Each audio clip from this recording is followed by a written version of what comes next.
Hello everyone, welcome to my channel. आज के इस वीडियो लेक्चर में हम लॉ ऑफ थॉट के चैप्टर 4 रिमोटनेस ऑफ डैमेज को कवर करने वाले हैं। तो चलिए स्टार्ट करते हैं अपने चैप्टर को। सबसे पहला जो इसमें टॉपिक है remoteness of damage. Remoteness of damage होता क्या है? तो देखिए बेसिकली होता क्या है, जब डिपेंडेंट के ऊपर लायबिलिटी लग जाता है उसके कुछ रॉन्ग एक्ट से जिससे कि डैमेज कॉज हो प्लेंटिफ को, तो इस सब सिचुएशन में डिपेंडेंट के ऊपर जो लायबिलिटी लगता है तो वो लायबिलिटी कितना हो, कितना फिक्स हो लायबिलिटी, ये सारे डॉक्ट्रिन्स जो है रिमोटनेस ऑफ डैमेज के अंदर कवर होते हैं।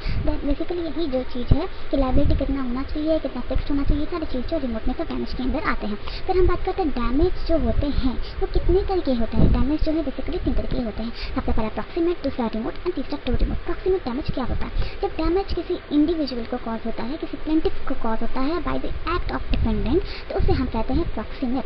वेयर एज रिमोट जो है जब डैमेज कॉज होता है 2 या 2 से ज़्यादा लोगों को by the act of defendant, तो उसे हम कहते हैं रिमोट। और टू रिमोट यानी कि जब डैमेज कॉज हो इन अ लार्ज ग्रुप ऑफ चैन, तो उसे हम कहते हैं टू रिमोट। यहाँ पे आप देख सकते हो, यहाँ पे ढेर सारे लोग हैं जो एक ही गड्ढे में गिरे चले जा रहे थे। यहाँ पे लार्ज ग्रुप ऑफ चेन की वजह से क्या हुआ है, लार्ज ग्रुप ऑफ चेन जो है यहाँ पे डैमेज से सफर कर रहे हैं due to the act of the defendant.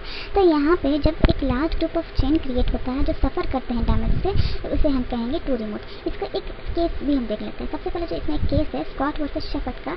यहाँ पे क्या हुआ था, सिंपली मैं बताती हूँ। यहाँ पे क्या हुआ था, एक था, ए पर्सन था, एक एक्स पर्सन था, एक वाई पर्सन था और एक बी पर्सन था। ठीक है, यहाँ पे क्या हुआ, जो ए था ना वो एक बॉम्ब या पटाखा जो है एक क्राउड में छोड़ देता है एक्स के ऊपर। ठीक है, विद द इंटेंशन कि एक्स को जो है चोट आ जाए, बट एक्स जो है खुद को प्रिवेंट करने के चक्कर में ये जो बॉम्ब को वाई के ऊपर फेंक देता है।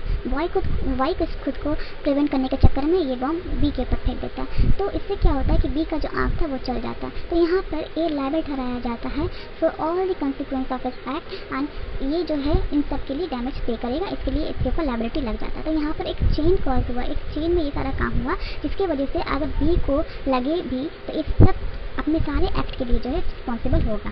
यहाँ पे यही कहना चाह रहा है।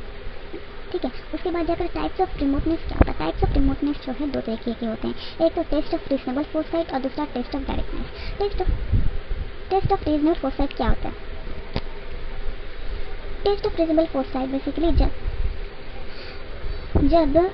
कोई इंसान या कोई डिपेंडेंट से रॉन्ग एक्ट कमिट होता है तब वो लायबल ठहराएगा जब उसका जो रॉन्ग एक्ट है वो प्रेडिक्टेबल हो, अज्यूम किया गया हो बाय अ रीजनेबल मैन से। यानी कि हम कह सकते हैं कोई ऐसा एक्ट, रॉन्ग एक्ट जो डिफेंडेंट के द्वारा किया गया हो जिसे हम प्रेडिक्ट कर सकते हैं, जिसे हम अज्यूम कर सकते हैं, उसे हम कह सकते हैं test of reasonable foresight. Test of directness में क्या होता है, कोई ऐसा रॉन्ग एक्ट जो डिफेंडेंट के द्वारा हुआ हो बट वो कभी प्रेडिक्ट ना हुआ हो, कभी अज्यूम नहीं हुआ हो, तो उसका test of directness of cause, मतलब जो डिफेंडेंट का जो एक्ट था उसका जो डायरेक्ट कंसिक्वेंस था वो डिफेंडेंट को भी नहीं पता होगा। ठीक है, उससे कोई अज्यूम भी नहीं लगा सकता है कि एक एक्ट की वजह से कुछ ऐसा एक्ट कॉज है। तो उस सिचुएशन में जो है ये टेस्ट ऑफ डायरेक्टनेस काम होता है। ठीक है, तो इसका कुछ हम केस हम देखते हैं तो आपको और बेहतर तरीके से समझ आएगा इसका क्या मतलब है। सबसे पहला जो केस है डी पॉलेमिक्स केस का, यहाँ पर टेस्ट ऑफ रीजनेबल फोरसाइट का डॉक्ट्रिन बैठा था। यहाँ पर क्या हुआ था, सिंपली में आप जान लीजिए, एक डिफेंडेंट था जो अपने एम्प्लॉय को हायर किया था। तो ये जो एम्प्लॉय है शिप में कार्गो लोड कर रहा था। ठीक है, कार्गो लोड करने के चक्कर में उसके नेग्लिजेंस से क्या हुआ, एक large plank of would fell down हुआ शिप में, जिसकी वजह से एक स्पार्क क्रिएट हुआ आसपास के पेट्रोल फ्यूम में। और स्पार्क क्रिएट होने की वजह से क्या हुआ, जो वो पूरा शिप था ना उसका डिस्ट्रक्शन हो गया। तो यहाँ पे क्या हुआ कि जो कोर्ट था वो डिफेंडेंट को लायबल ठहराया by the principle of test of reasonable foresight से। यहाँ पे नेग्लिजेंस ऑफ एक्ट हुआ था डिफेंडेंट के एम्प्लॉय की वजह से, जिसकी वजह से ये सारा शिप का डिस्ट्रक्शन हुआ था। तो ये केस था डी पॉलेमिक्स केस का। यहाँ पे एक चीज़ हम कह सकते हैं कि एक इतने लार्ज शिप का डिस्ट्रक्शन कोई अज्यूम नहीं कर सकता एक छोटे से प्लैंक ऑफ वुड के गिरने से। तो कोर्ट ये कहता है कि ठीक है, मान लेते हैं कि छोटे से एक प्लैंक के वुड के गिरने से हम अज्यूम नहीं कर सकते, प्रेडिक्ट नहीं कर सकते कि एक लार्ज शिप का डिस्ट्रक्शन हो, बट अ मैन कैन प्रेज्यूम और अज्यूम दैट कि एक नेग्लिजेंस की वजह से भी, एक छोटे से नेग्लिजेंस की वजह से भी एक बड़ा घातक हो सकता है। तो दैट्स वाई यहाँ पर जो है reasonable test of reasonable foresight का जो प्रिंसिपल था वो अप्लाई किया गया। ओके, फिर एक और केस हुआ Smith versus London south western railway company. इसमें बेसिकली हुआ क्या था, जो एक एम्प्लॉय थे रेलवे के, वो क्या कर रहे थे, जितनी रेलवे के तरफ जो आसपास जो घास हो जाते हैं वो सारे घास को वो ट्रिम कर रहे थे, और ट्रिम करके वो सारे घास को क्या किए थे, एक जगह निकाल के रख दिए थे। एक जगह निकाल के रख देते, यहाँ पर नेग्लिजेंस एक्ट हुआ, कुछ किए नहीं, बस एक जगह निकाल करके वो ट्रैक के ऊपर रख दिए थे।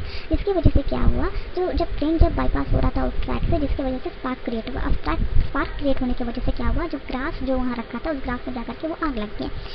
आग लगने के बाद क्या हुआ, जब विंड क्रिएट हुआ ना, जब हवा आया तो हवा से क्या हुआ कि जो वो ग्रास था वो उड़ करके प्लेंटिफ के कॉटेज में आ गया, और प्लेंटिफ के कॉटेज जिसकी वजह से पूरा आग लग गया। तो यहाँ पर जो डिफेंडेंट है उसे लायबल ठहराया गया due to the negligence act of him. ठीक है, यहाँ पर जो डॉक्ट्रिन था ना, जो प्रिंसिपल था टेस्ट ऑफ डायरेक्टनेस का अप्लाइड हुआ। यानी कि यहाँ पे एक किसी पर्सन भी ये सोच नहीं सकता कि एक कॉमन इंसान भी ये सोच नहीं सकता, ये प्रिडिक्ट नहीं कर सकता कि एक जगह का कॉज से इतना दूर जा करके वो मतलब डिस्ट्रक्शन पैदा कर सकता है। तो यहाँ पर जो टेस्ट ऑफ डायरेक्टनेस का जो प्रिंसिपल था अप्लाई होता है। बट बाद में क्या होता है, आफ्टर सम टाइम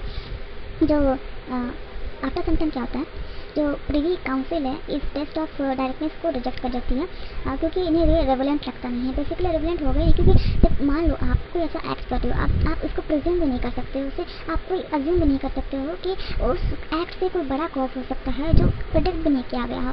वो कॉज अगर हो भी जाए तो क्या आप हर उस कॉज के लिए, हर उस डैमेज के लिए लायबल हो गए। तो यहाँ पर वही हुआ कि इस केस में तो टेस्ट ऑफ डायरेक्टनेस अप्लाई कर दिया गया, बाद में जाकर के इसे हटा दिया गया और दोबारा से जो है वो टेस्ट ऑफ रीजनेबल फोरसाइट का जो प्रिंसिपल था उसे लागू कर दिया गया वैगन माउंट केस में। इसे हम एक और नाम से जानते हैं, overseas tankship UK LTD, motor stock England company LTD, इस नाम से भी हम इसे जानते हैं, बट फेमसली जो इसे वैगन माउंट केस के नाम से जाना जाता है। ठीक है, तो यहाँ पर क्या हुआ था कि a vessel was shattered by appellant when vessel was taking fuel oil at Sydney port due to the negligence of appellant। मेरे इतना इसको पढ़ने की तो जरूरत नहीं, इतना जानना मैं शॉर्ट में बताती हूँ पूरा हुआ क्या था माजरा।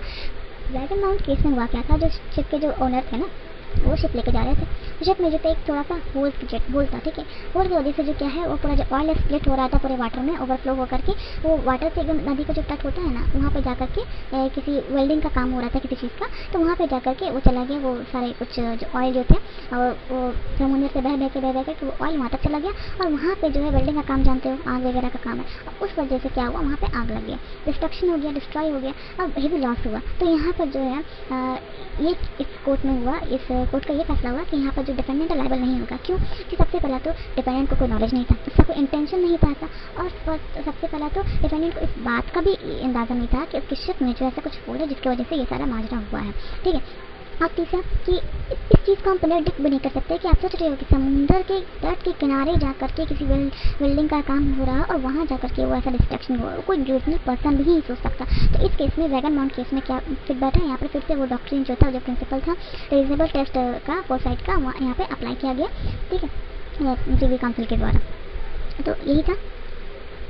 उसके बाद जाकर के यहाँ पे इसका फिर आई होप कि आप ये सारे केसेस से ये जो टॉपिक है टेस्ट ऑफ रीजनेबल फोरसाइट और टेस्ट ऑफ डायरेक्टनेस बेटर समझ पाए होंगे कि क्या इसका मतलब है। अब आगे बढ़ते हैं intent consequence and uni intent consequence. Intent consequence क्या होता है? इंटेंट कॉन्सिक्वेंस बेसिकली वो होता है जिसमें डिफेंडेंट लायबल होता है किस चीज़ के लिए, जब डिफेंडेंट ऐसा कोई रॉन्ग एक्ट कमिट कर रहा हो जिसमें उसको ऑलरेडी नॉलेज हो या इंटेंशन हो कि उसके उस एक्ट से किसी का नुकसान होगा, वेदर ही प्रेडिक्टेड सच एक्ट और नॉट, वो एक्ट उसका प्रेडिक्टेबल हो या ना हो, that doesn't matter, the person will be held liable. और यूनी इंटेंट कॉन्सिक्वेंस में क्या होता है, when the defendant do any such act जिसमें उसे कोई इंटेंशन नहीं था, कोई नॉलेज नहीं था और वो प्रेडिक्टेबल भी नहीं था, बट इससे एक्ट से कोई डैमेज कॉज होता है तो उसमें डिफेंडेंट लायबल नहीं होता। इसका सबसे अच्छा केस हम कह सकते हैं इंटेंट कॉन्सिक्वेंस का, स्कॉट वर्सेस शेफर्ड का, जिसमें चीन में पूरे लोगों को डैमेज हुआ था। वहाँ पर इंटेंशन भी था, प्रेडिक्ट किया था कि नहीं किया था तो पता नहीं होता, क्योंकि वहाँ पे ए जो था एक्ट को इंटेंशनली हार्म करना चाहता था, but it was not predicted कि एक्ट जो है खुद को प्रिवेंट करने के चक्कर में ये पूरा चेन क्रिएट हो जाएगा, बी तक का चल सकता है वो चेन, तो ये प्रेडिक्ट नहीं किया था, बट इंटेंशन तो था, नॉलेज तो था। तो इसीलिए इन्हीं इंटेंट कॉन्सिक्वेंस वहाँ पर बेहतर बैठता है, और जो इंटेंट कॉन्सिक्वेंस वहाँ बेहतर बैठता है, और यूनी इंटेंट जो कॉन्सिक्वेंस है वो आपके उस केस में बेहतर बैठेगा जहाँ पे वैगन वर्सेस नॉन का जो केस था वहाँ पे उस पर्टिकुलर पर्सन को ना इंटेंशन था ना नॉलेज था और उसे प्रेडिक्ट भी नहीं किया जा सकता था, तो वो केस जो है यहाँ पे फिट बैठेगा। फिर है नोवस एक्टस इंटरवेंस। नोवस एक्टस इंटरवेन मतलब क्या होता है? बेसिकली जब कोई ऐसा एक्ट होता है जिससे कि कोई डैमेज अकर हो और जिससे जो ओरिजिनल पर्सन है, जो ओरिजिनल डिफेंडेंट है, वो लायबल ना होकर कि कोई थर्ड पार्टी लायबल हो, जिसे हम कह सकते हैं कि break of a chain of a causation, break of a chain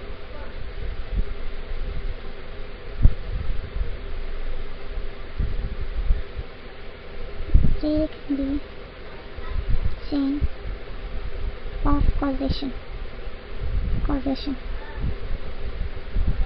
जब हम कह सकते हैं नर्वस एक्टस इंटरवेंस मीन्स यही होता है जब कोई break of the chain of causation करता है, यानी कि जब कोई ऐसा एक्ट हो डिफेंडेंट के द्वारा ही हुआ हो बट कोई थर्ड पार्टी आकर के उसमें और ज़्यादा अपना एक्ट डाल देता है, जिसमें क्या होता है कि डिफेंडेंट लायबल नहीं होता है, उसमें थर्ड पार्टी लायबल हो जाता है। फॉर एन एग्जांपल, जैसे मान लो कि ये एक पर्सन है, ठीक है, और ये एक पर्सन है, ठीक है, ये पर्सन इसको शूट करता है और इसके लेग में जाकर के गोली लगता है। यहाँ पे एम्बुलेंस आता है इसे ले जाने के लिए, और एम्बुलेंस जब इसे लेकर के जाता है तो रास्ते में एक गाड़ी इस एम्बुलेंस को हिट कर देता है, इसकी वजह से जो ये पेशेंट है उसका डेथ हो जाता है, डेथ कॉज हो जाता है। तो यहाँ पे अब तक इस काम के लिए ये लायबल था कि हाँ इसने इसके लेग में शूट किया, इसकी वजह से इससे डैमेज कॉज हुआ।